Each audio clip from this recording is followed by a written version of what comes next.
Okay, so kung naghahanap ka ng moisturizer na hindi mabigat sa skin, pwede siya sa all type of skin and mga sensitive skin, prone sa acne, mga ganun. So ito ang magandang option. Gamit siya sa face, 345, Dr. Althea 345 cream. Hi, hello! Huy! Ayan, fresh from the... Parang 2 days na hindi naniligo. Charing! Okay, ayan, excited na ako mag-unboxing. Nandito na yung fresh from Korea.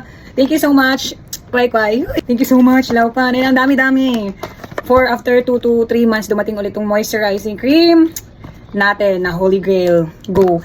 O ang combo na ito. Okay, ayan, tataligo lang natin. Ang ganda nung nabili niya. Meron pang pa ganito. Hindi ko alam, ano pang, tingnan mo, legit na legit talaga may Dr. Althea pa. And ito yung pang magsisearch kayo, ang daming lalabas talaga nito. Sikat to sa Korea, sa iba-ibang bansa. Like European, American, ganun. Ito ang cream na to.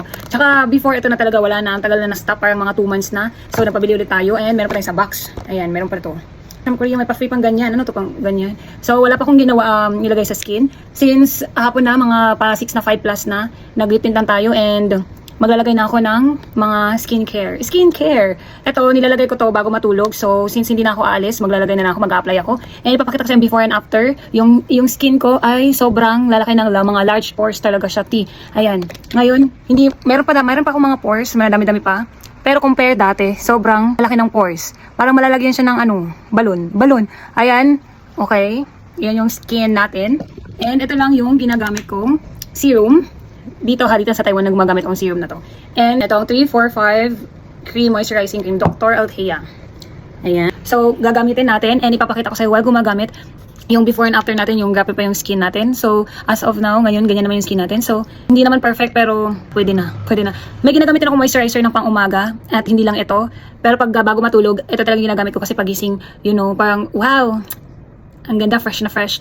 Magagamit muna pala ako ng serum ng Centella Skin 1004 Tone Brightening Capsule Ampoule. Ayan, kita yung mga beads dyan. Yeah, yan yung mga pangpuputi ng skin mo. Okay. Since patulog na tayo, maya-maya, baka gabi na. Bago ako maglagay ng moisturizing, 345, Dr. Althea 345 Moisturizing Cream na combo dito sa Taiwan. Kasi meron siyang Centella Asiatica na pampakalma ng irritated o acne-prone skin. And Patinol Vitamin B5, nagbibigay hydration at tumutulong sa skin barrier. Anti-inflammatory, tumutulong mag-heal ng pimples or redness. So, lightweight yung gel cream texture, hindi mabigat at mabilis mag-absorb. So, ayan, nabus na yung ating before na ginagamit. So, sagad na yan. So, ito naman yung bago at meron pang mga box pa nito. Okay, so natuyo na yung natin. Gagamitin natin ng 345 Dr. Althea cream. Uy, konti-konti lang ang ilagay natin at baka mamaya maubos na agad. At matagal-tagal pa yan gagamitin. Yung liig mamaya, no?